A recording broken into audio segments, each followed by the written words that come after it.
Bismillahirrahmanirrahim. Assalamualaikum warahmatullahi wabarakatuh. Innal hamdalillah nahmaduhu wa nasta'inuhu wa nastaghfiruhu wa natubu ilaih. Wa na'udzu billahi min syururi anfusina wa min sayyiati a'malina. Man yahdihillahu fala mudilla lahu wa man yudlil fala hadiyalah.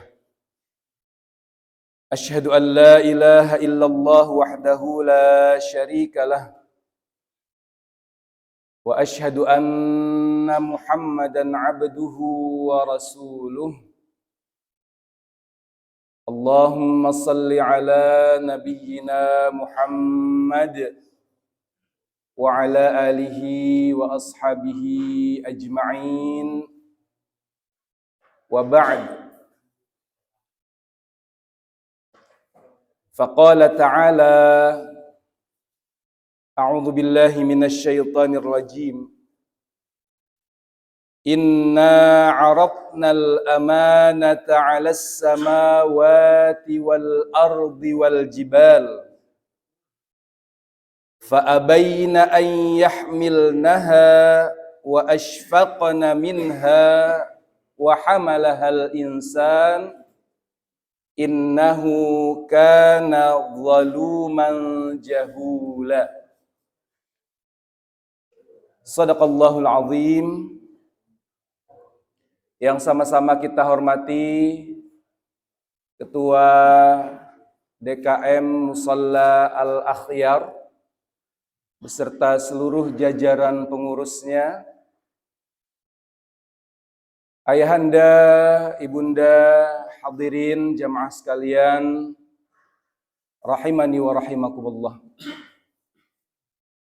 Dengan senantiasa memanjatkan segala pujian dan menghadirkan segenap kesyukuran yang kita tujukan semata-mata kehadirat Allah Subhanahu wa taala atas limpahan nikmat dan karunia-Nya sehingga sampai saat ini kita masih diberikan kesempatan, kesehatan, dan berbagai macam nikmat yang selalu hadir menyertai perjalanan kehidupan kita. Dan tentunya dengan upaya-upaya yang kita hadirkan untuk terus berjuang mewujudkan dan membuktikan rasa syukur kita di hadapan Allah Subhanahu wa taala, hal ini akan mendatangkan tambahan nikmat dari Allah Subhanahu wa taala untuk kita yang kita harapkan tidak hanya mengiringi perjalanan kehidupan kita di dunia ini saja, tetapi terus lestari, abadi hingga kehidupan setelah kematian kita kelak, sampai Allah Subhanahu wa taala berkenan merahmati dan meridai kita untuk dikumpulkan kembali di dalam surganya.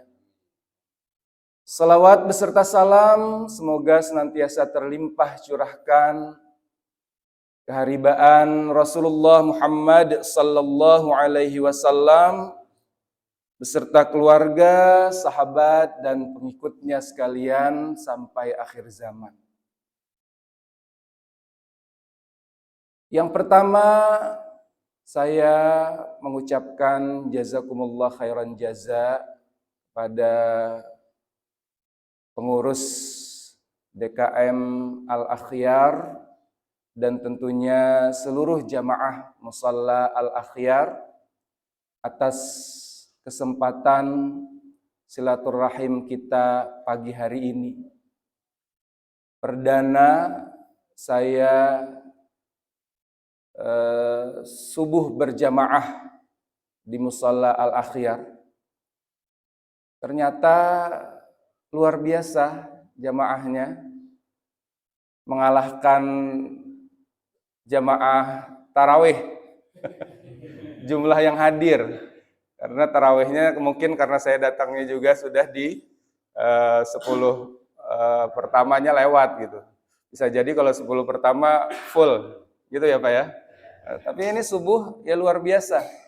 Banyak, full, dindingnya penuh. Tapi tengahnya kosong. Ya, jadi sekali lagi terima kasih. Mudah-mudahan silaturahim kita ini mendatangkan limpahan keberkahan dari Allah Subhanahu wa taala untuk kita semua. Dan yang terpenting tidak hanya sekedar silaturahim biasa. Kita diajak kembali untuk bersama-sama merasakan bagaimana indahnya Raudhah min Riyadil Jannah yang Allah Subhanahu wa taala sajikan kepada kita di dunia sebagai bentuk persiapan sekaligus membuka peluang yang luas bagi kita untuk benar-benar akan bisa merasakan Raudhah min Riyadil Jannah yang sesungguhnya di kehidupan akhirat kelak. Jadi Rasulullah Shallallahu Alaihi Wasallam sebenarnya sudah menginformasikan sekaligus menawarkan kepada kita kalau kita mau refreshing, mau healing kalau istilah anak sekarang, itu tempat-tempat indah yang dituju belum cukup untuk bisa menghadirkan ketenangan, kedamaian, menyegarkan kembali baik ruh maupun jasad kita sebagai manusia. Seindah apapun tempat itu, seramai apapun pengunjungnya, semacet apapun jalan menuju ke tempat yang dimaksud. Biasanya kalau libur panjang akhir pekan orang kan banyak yang jalan-jalan, mana Pak? Ke Puncak, ke Ancol, ke yang sanaan lagi tuh Banten, ke pantai Anyer, daerah Anyer. Apa mau refreshing, ya. Jadi mau mencari penyegaran. Nah, sekali lagi bahwa tempat manapun yang dituju itu nggak cukup, karena sesungguhnya Rasulullah menawarkan ada di kehidupan kita itu ada taman yang amat sangat indah, yang benar-benar akan membuat kita merasa nyaman, tenang, damai, ya, segar kembali. Ya, kalaupun ada kondisi-kondisi yang harus diperbaiki untuk healing, maka di situ tempatnya. Dia yang disebut Raudhah min Riyadil Jannah, taman di antara taman-taman surga. Dan di kehidupan kita di dunia ini ada 3 tempat yang menawarkan Raudhah min Riyadil Jannah. Yang pertama, lokasinya jauh dan mahal ongkosnya, yakni di Mekah, di Madinah. Raudhah yang ada di Masjid Nabawi. Bagi yang sudah berkunjung ke sana, bukan main ya Pak ya, antrinya untuk bisa memasuki Raudhah. Dan ketika kita berada di dalamnya, ada satu kondisi kenikmatan batin yang tidak bisa diukur dengan mahalnya ongkos kita. Tergantikan semuanya dengan antri masuknya, dengan perjalanan jauhnya. Begitu kita bisa duduk melaksanakan ibadah sholat di dalamnya, itu Masya Allah, nikmat yang begitu luar biasa. Karenanya sama-sama kita bermunajat kepada Allah, semoga yang sudah ke sana bisa ke sana lagi, yang belum ke sana bisa dimudahkan oleh Allah jalan untuk bisa ziarah ke Masjid Nabawi dan menikmati satu di antara 3 Raudhah min Riyadil Jannah di dunia, yang oleh Rasulullah Sallallahu Alaihi Wasallam dijanjikan siapa yang pernah hadir di raudhahku, maka dia akan menikmati raudhah di surga kelak. Yang kedua, raudhah yang bisa kita buat dan bisa kita rasakan setiap hari di rumah kita masing-masing, yakni rumah yang di dalamnya dipelihara dengan baik anak yatim. 1 orang, 2 orang, atau lebih. Ketika kita berkesempatan untuk memelihara anak yatim, maka itu berarti rumah kita jadikan raudhah min riyadil jannah. Dan kelak kita akan bersama menikmati taman surga yang sebenarnya di akhirat. Kira-kira ada yang di rumahnya punya anak yatim? Ada? Alhamdulillah. Tapi tidak mudah ya Pak ya? Ada ya Pak istrinya ya Pak? Istrinya yatim piatu jangan-jangan? Atau bapaknya sudah yatim piatu? Beda itu Pak. Udah gede. Saya juga istri saya yatim piatu. Kalau Pak Heri Pak? Pak Heri istrinya yatim. Enggak, kalau istri nggak masuk ya udah gede itu Pak. Ini anak yatim yang belum baligh. Atau seorang ibu yang suaminya sudah tiada harus mengasuh anak-anak yatim dari suaminya, itu juga berarti rumahnya adalah raudhah min riyadil jannah. Dan ini juga sesuatu yang tentunya butuh perjuangan, hati yang luas, kesabaran yang lapang untuk bisa membesarkan, merawat dengan sepenuh hati, mendidik, mengantarkan anak-anak yatim untuk menjadi pribadi-pribadi yang solih dan solihah. Ya, jadi itu yang kedua, butuh modal juga. Ada yang ketiga, ini yang murah meriah, tapi kadang-kadang murah saja, tapi nggak meriah. Tapi yang pasti nggak murahan ya Pak. Yakni majlis ilmu. Majlis ilmu disebutkan juga oleh Rasulullah Sallallahu Alaihi Wasallam sebagai raudhah min riyadil jannah, taman di antara taman-taman surga. Jadi kalau kita yang masih diberikan kesempatan, waktu, kesehatan, enggan hadir ke taman surga, mau hadir kemana? Taman neraka? Enggak kan? Ya, jadi nikmatilah, hadirkan kesungguhan, rawat keikhlasan untuk bisa terus istiqomah.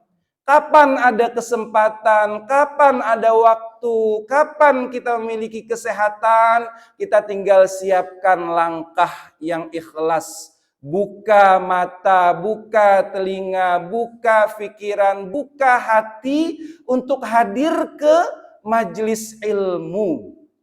Maka sesungguhnya setiap detik kebersamaan kita dalam majelis ilmu itu adalah kita sedang berada di taman surga yang kelak tempat duduk kita menjadi saksi di hadapan Allah Subhanahu wa taala bahwa kita adalah bagian dari hamba-hamba yang layak dan pantas untuk kembali duduk-duduk santai di taman surga di akhirat kelak. Jadi nggak akan ada tempat duduk kita ini kemudian nanti bersaksi untuk menjerumuskan dan menarik kita duduk di dahsyatnya azab neraka. Na'udzubillah. Jadi sekali lagi keutamaan majlis ilmu yang tidak akan kita temukan di tempat yang lain kecuali raudhah di Masjid Nabawi maupun raudhah yang di rumah kita ada anak yatim. Tapi bukan berarti yang di rumahnya ada anak yatim nggak mau lagi hadir ke majelis ilmu, malah di rumah saya sudah ada raudhah, ngapain lagi nyari raudhah yang lain gitu kan. Tapi kalau nyari rodiah mau Pak? Ada yang mau nyari tambahan lagi rodiah? Jangan ya, ntar yang di belakang marah. Baik, itu sekedar motivasi untuk kita semua. Ya, bagaimana Allah dan Rasul-Nya selalu menawarkan banyak kebaikan yang bisa kita raih dalam setiap kesempatan hidup kita. Karena kita membutuhkan kebaikan-kebaikan yang banyak itu. Ya. Kita butuh untuk kebaikan hidup kita di dunia, kita butuh untuk kebaikan hidup kita di akhirat pastinya. Dan kebaikan-kebaikan yang Allah tawarkan di setiap kesempatan itu akan amat sangat rugi manakala kita lewatkan dengan sia-sia. Baik, Bapak Ibu jamaah sekalian rahimani wa rahimakumullah. Di kesempatan perdana ini saya akan mengajak kita untuk kembali berkenalan. Bukan kenalan dengan saya, tapi kenalan dengan siapa, Pak? Kalau kenalan dengan saya udah kenal kan, Pak? Kalau ada yang belum kenal berarti Ramadan kemarin pas jadwal saya lagi punya kegiatan yang lain di luar. Jadi kita berkenalan dengan diri kita masing-masing. Barangkali sekian puluh tahun kita hidup, ada yang kurang di diri kita, menjadikan kita terlewat untuk benar-benar utuh mengenali siapa kita. Sehingga yang terjadi, kalau di dalam surah Al-Ahzab ayat 72, Allah Subhanahu wa taala menyebutkan innahu kana zaluman jahula. Sesungguhnya dia benar-benar seseorang yang zalim lagi bodoh. Sudahlah zalim, jahil pula. Ya, ini kondisi yang seharusnya tidak terjadi pada diri kita manakala kita benar-benar utuh mengenali siapa kita. Dan di dalam surah Az-Zariyat Allah Subhanahu wa taala menegaskan kembali di ayat yang ke-21, wa fi anfusikum afala tubsirun. Dan segala apa yang ada di diri kalian, apakah tidak kalian perhatikan? Tidak benar-benar dikenali. Karena kalau sampai hal ini terjadi, ini yang membuat seseorang bisa jadi tersesat, lalai dari tugas dan kewajibannya sebagai seorang manusia. Jadi kita berkenalan lagi dengan diri kita sendiri. Sudah kenal ya Pak ya? Sudah kenal. Biasanya kalau kita menyampaikan data pribadi, biodata, nama, udah pasti kan?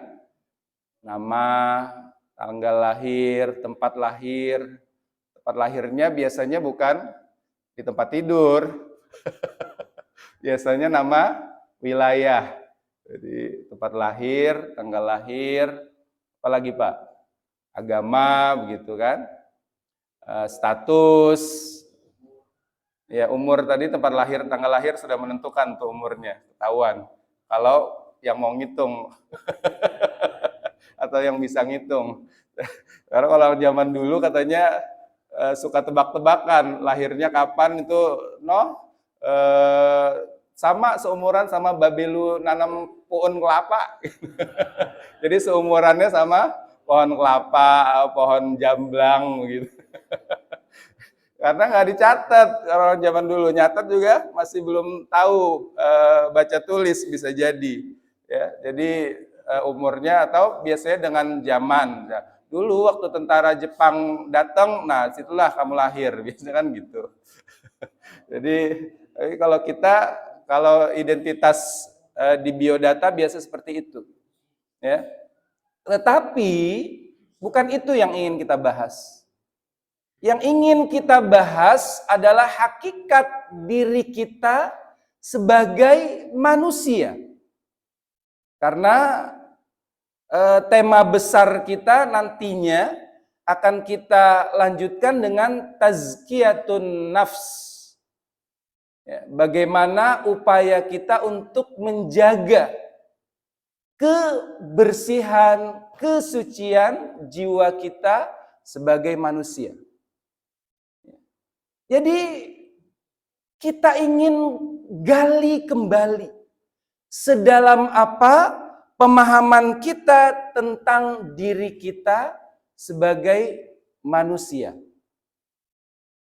Apa itu manusia, Pak? Bu, manusia itu apa, Bu? Makhluk hidup. Pohon juga makhluk hidup. Apa bedanya kita sama pohon pisang? Kalau sekedar hidup. Ya. Pak? Apa manusia, Pak? Makhluk hidup yang berakal. Masya Allah. Luar biasa tambahannya. Sudah hidup, berakal. Ya. Cukup? Makhluk hidup berakal? Ada lagi? Ada yang nggak berakal? Kalau nggak berakal, itu tadi bisa jadi hewan, bisa jadi tumbuhan apa, Pak? Melaksanakan perintah Allah. Sudah punya akal, harus melaksanakan perintah Allah, itu manusia. Ada lagi? Hamba Allah pastinya karena hamba, apa-apa harus nurut. Karena hamba. Hamba sahaya, nggak dibayar lagi. Kalau kita kan banyak pemberian Allah untuk kita, bukan sekedar bayaran lagi. Bayarannya dunia, akhirat. Dunia bahagia, akhirat masuk surga. Itu janji Allah. Jadi harus nurut menjalankan perintah, kata Pak Rizal. Ya, Bun, ada Bun? Manusia? Halo manusia. Jadi apa yang disampaikan oleh tadi Pak Rizal ya, manusia itu berakal, makhluk hidup yang berakal, kemudian melaksanakan perintah Allah karena dia ditetapkan sebagai seorang hamba, yang artinya harus mengabdi kepada Allah Subhanahu wa taala. Itu benar. Tapi masih kurang lengkap pengenalan kita ternyata. Itu baru perwakilan. Bisa jadi yang lain diam-diam mungkin lebih dalam lagi nih. Atau diam-diam ngantuk karena nyender. Pak? Sehat, Pak? Ngantuk nggak nih? Mau kenalan. Biasa kalau kenalan semangat kan? Apalagi kalau anak remaja kenalan tuh. Ada gebetan. Mau kenalan semangat dia. Udah dapat alamat, janjian mau ketemu, wah lebih semangat lagi. Mandi udah dari sore. Yang biasanya nggak sampoan gitu.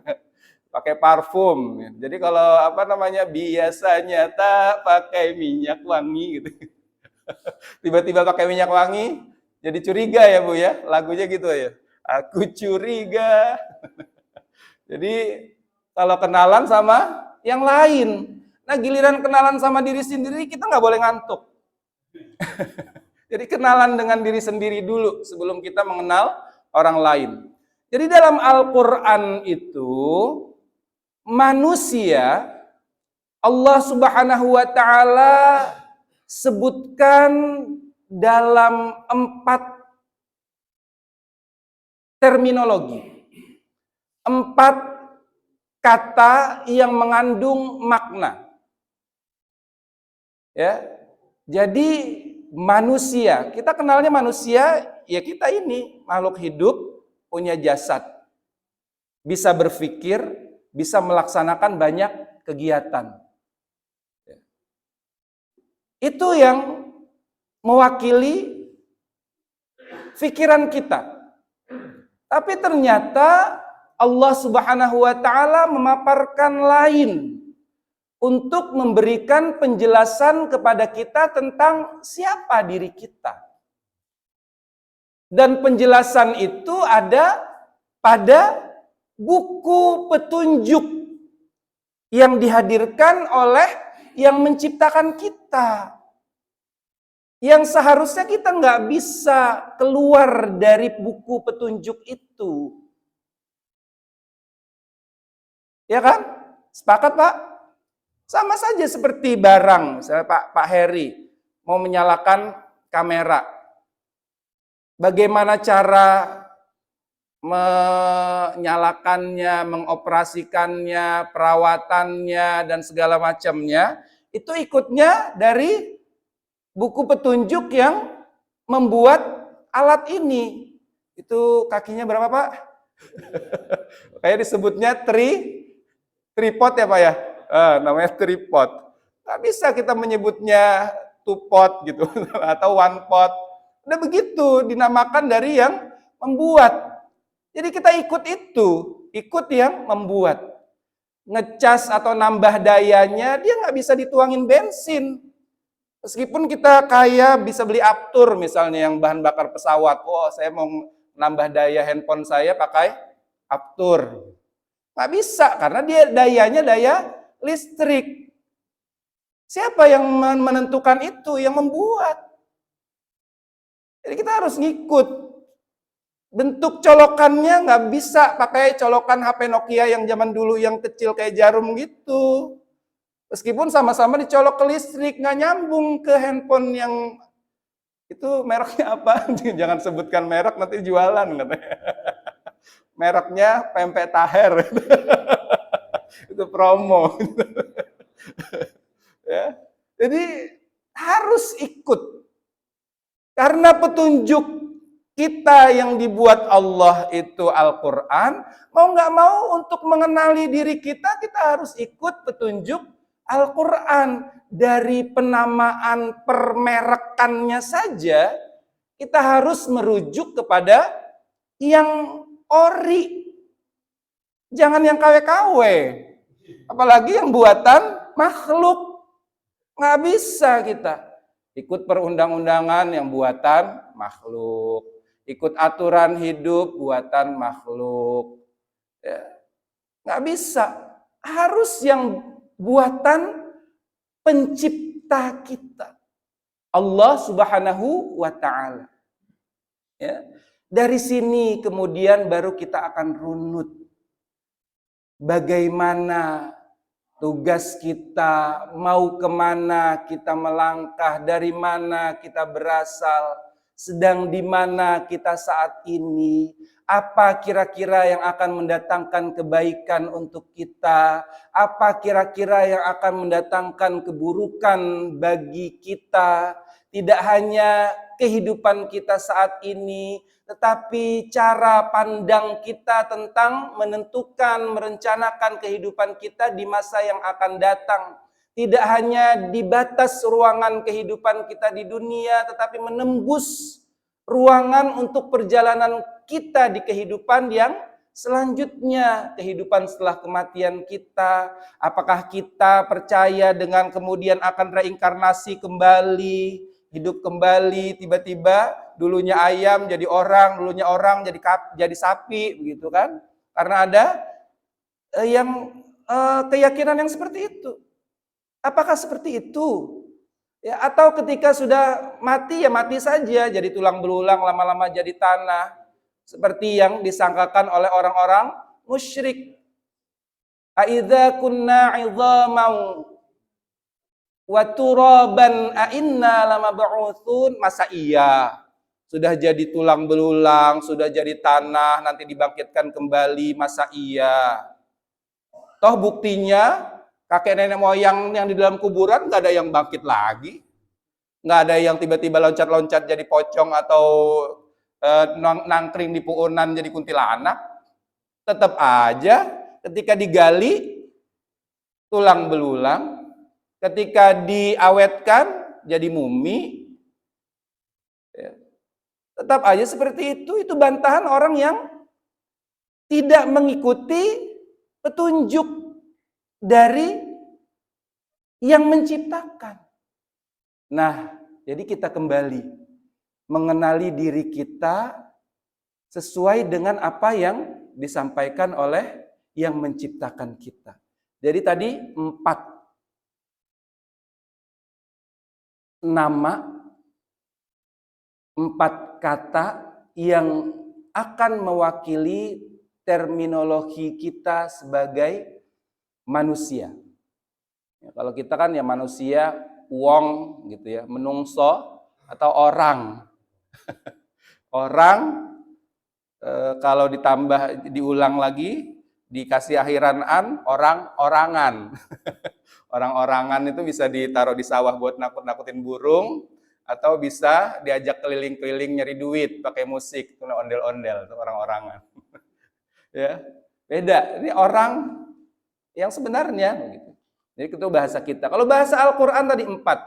Yang pertama ini yang paling banyak.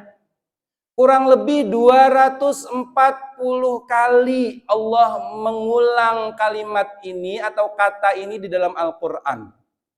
Yakni kata An-Nas. Kita bisa lihat ya. Di surah An-Nas saja. Itu ada berapa kali kata An-Nas? Qul a'udzu birabbin nas, malikin nas, ilahin nas, min syarril waswasil khannas. Ada An-Nasnya? Ada? Bukan dong, nggak ada yang di ayat keempat. Min syarril waswasil khannas. Al-khannas itu bukan An-Nas. 1, 2, 3 ya ujungnya An-Nas. Min syarril waswasil khannas alladzi waswisu fi sudurin nas. An-Nas lagi ujungnya. Minal jinnati wan nas. Jadi di surah An-Nas yang berapa ayat tadi, Pak? Masa iya An-Nas ayat 4? 4 ayat? Coba diulang. Kita baca sama-sama. Wahid, itsnain, tsalatsa. Bismillahirrahmanirrahim. Qul a'udzu birabbin nas. Suaranya mana? Malikin nas. Min syarril waswasil khannas alladzi yuwaswisu fi sudurin nas. Berapa ayat? 6. Ada yang bilang 4, ada yang bilang 5. Pas dihitung ternyata 6. Nah, surat yang tentang kita aja kita masih kagok. Itu An-Nas. Dalam surah An-Nas saja sudah ada 5 kan? Karena di ayat 4 Al-Khannas bukan An-Nas. Jadi itu ada 5 kata. Jadi banyak Allah Subhanahu wa taala menyebutkan manusia dengan kata An-Nas. Tadi 240-an menyebar di berbagai surat di dalam Al-Qur'an, An-Nas. Artinya manusia. Tetapi merunut kepada manusia sebagai makhluk yang selalu bergantung kepada sesuatu di luar dirinya. Bergantung kepada yang menciptakan itu pasti. Karena sekali lagi kita nggak akan bisa hidup tanpa bantuan, pertolongan, limpahan kasih sayang dari Allah Subhanahu wa taala. Kita sangat-sangat bergantung kepada Allah. Makanya pengakuan kita Allahus Somad di surah Al-Ikhlas. Allah tempat kita bergantung, bersandar. Iyyaka na'budu wa iyyaka nasta'in. Hanya kepada Engkau ya Allah hamba menyembah. Hanya kepada Engkau kami memohon pertolongan. Ini pengakuan tauhid kita. Sebagai Anas, kita harus selalu merasa bergantung kepada Allah Subhanahu wa taala. Makanya di surah An-Nas kita minta perlindungan. A'udzu birabbin nas. Qul, katakanlah, aku berlindung kepada Rabbnya manusia, pencipta manusia. Siapa Allah? Malikin nas, penguasa manusia, raja manusia. Dialah Allah. Ilahin nas, sembahan manusia. Tempat manusia mengabdi, tunduk, menjalankan perintah, meninggalkan larangan. Dialah Allah. Ini ketergantungan kita. Jadi Anas itu sebagai manusia, makhluk yang selalu bergantung dan butuh kehadiran sesuatu di luar dirinya kepada Allah. Kalau kita biasa menyebut hubungan vertikal, kita butuh sekuat-kuatnya orang. Makanya kenapa secara naluri manusia itu akan mencari kekuatan di luar dirinya. Ketika dia tidak mendapatkan petunjuk dari Allah, banyak yang mencari-cari, menyembah pohon, menyembah api. Makanya dulu kita kenal dengan istilah kepercayaan kepada Tuhan yang Maha Esa. Tuhannya Maha Esa, disebutkan yang Maha Esa itu cuma satu. Esa, Allahu Ahad. Tapi ternyata diakui juga. Itu kalau kita dulu belajar Pancasila ya Pak ya, dulu agama masih ada 5. Kalau sekarang sudah diakui ada tambahannya, Konghucu. Kalau dulu kan Islam, Kristen, Protestan, Katolik, Hindu, Buddha, ya, tambah 1 kepercayaan kepada Tuhan yang Maha Esa. Jadi cukup percaya bahwa ada kekuatan di luar kekuatan manusia, itu dianggap Tuhan. Bisa bentuknya ya benda-benda di sekitar. Kalau belum dapat wahyu, biasanya mencarinya ke sana. Bagaimana proses perjalanan Nabi Allah Ibrahim itu mencari sosok yang maha kuasa, yang maha menciptakan seluruh semesta raya. Ketika melihat bulan, inikah Tuhan? Bulan kemudian tenggelam, Tuhan tidak mungkin hilang. Matahari, bintang pun seperti itu potretnya. Digambarkan oleh Allah Subhanahu wa taala, bisa dilihat di rangkaian firman Allah di surah Al-An'am. Itu tersaji bagaimana ceritanya, kisahnya. Itu yang pertama, kita tergantung kepada Allah Subhanahu wa taala, sesuatu yang di luar kita. Jadi jangan menggantungkan kepada yang selain Allah, itu keliru.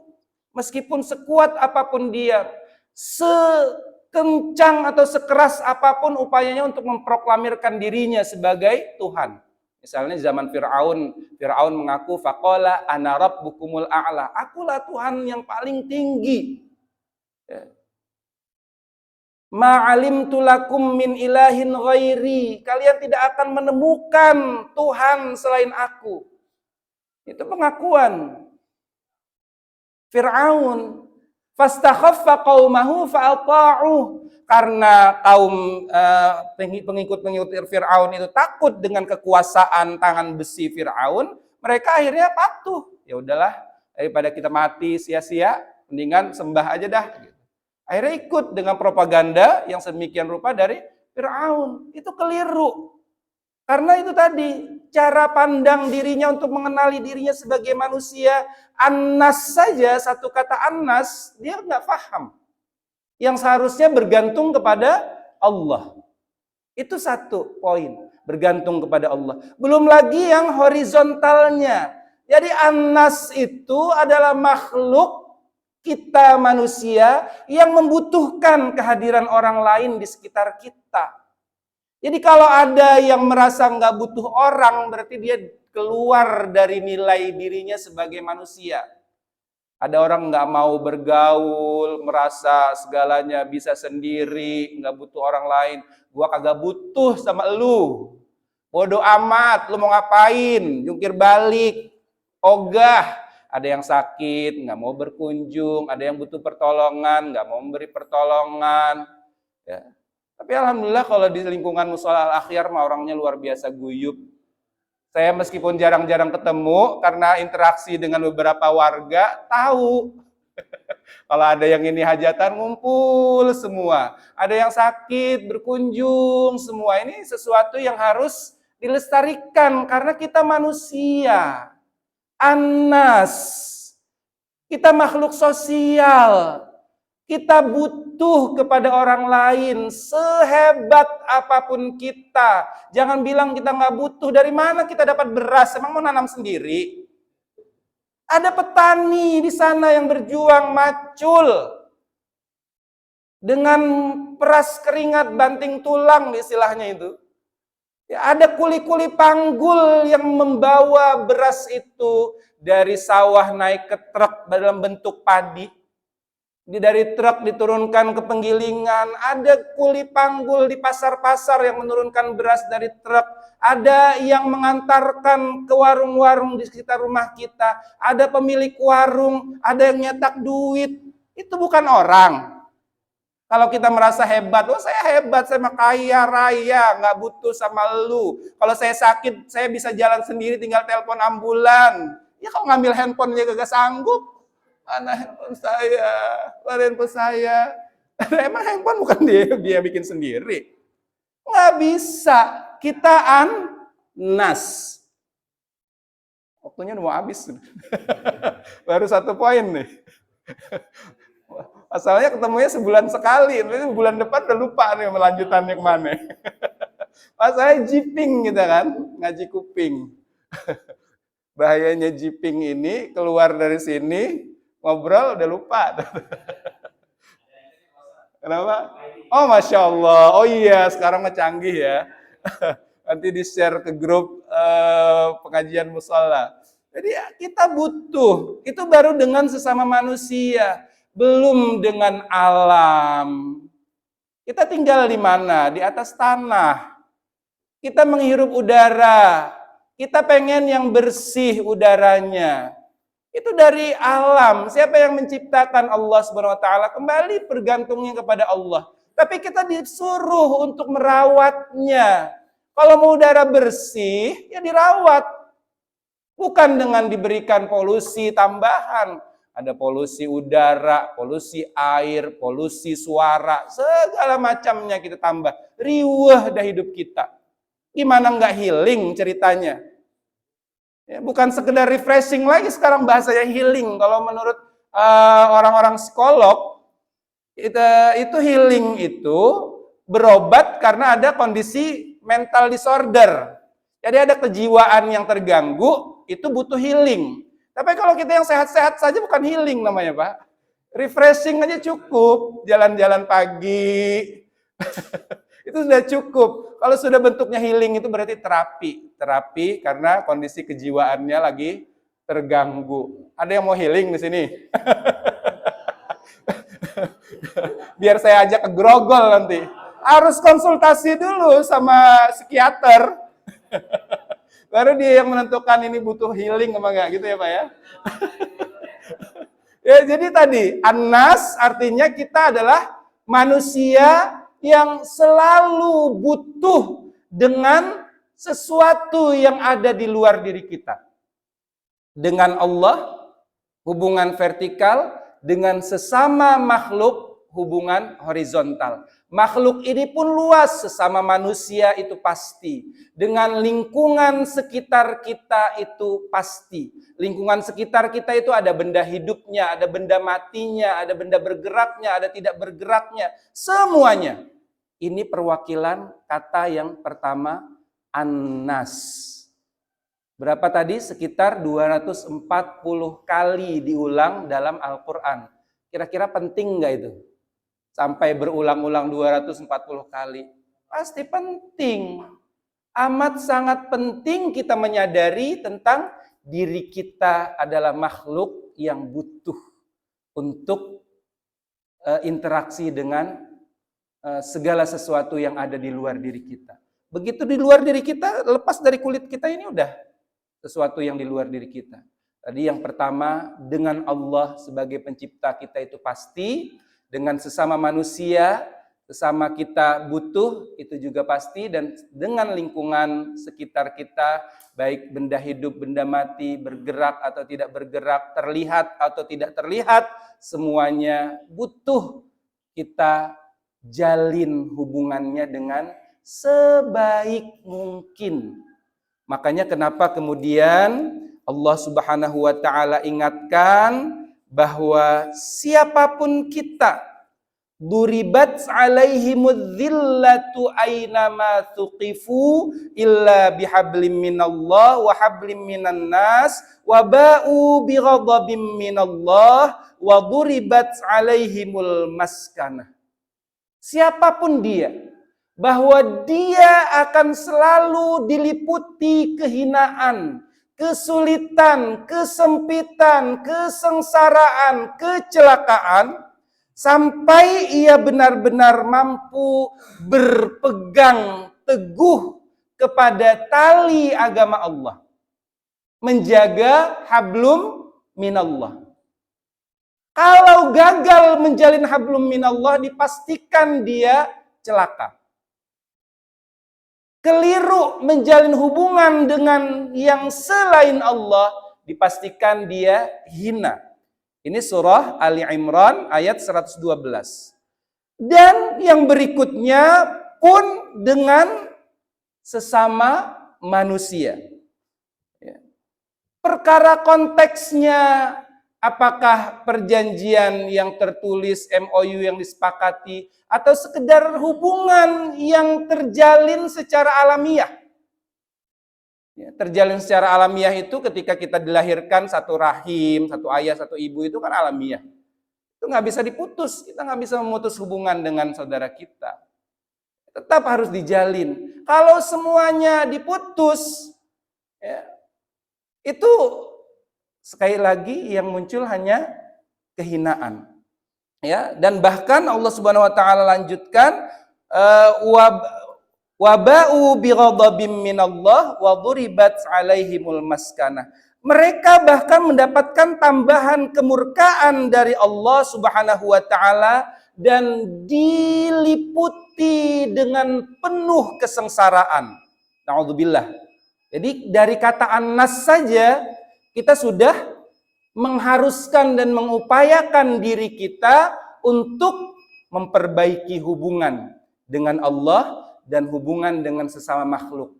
Kalau kita mau selamat, mau bahagia, mau sukses, senang, damai dunia akhirat. Kalau kita keluar dari konteks an-nas ini, maka otomatis celaka. Ya. Sengsara, hidup jadi sempit, sebanyak-banyaknya duit, kalau nggak punya teman, emang enak? Kagak. Ya. Mau belanja, tukang warung nggak mau jualin. Ih, ngapain beli sama saya? Jadi repot gitu. Ya, apalagi kalau kondisi yang udah umur-umur mulai sepuh, dikit-dikit dirawat, kalau kita dirawat kayak nggak ada yang peduli, itu sedih gitu. Meskipun kita punya banyak duit buat bayar dokter. Meskipun perawatnya ramah-ramah karena kita di ruangan VVIP.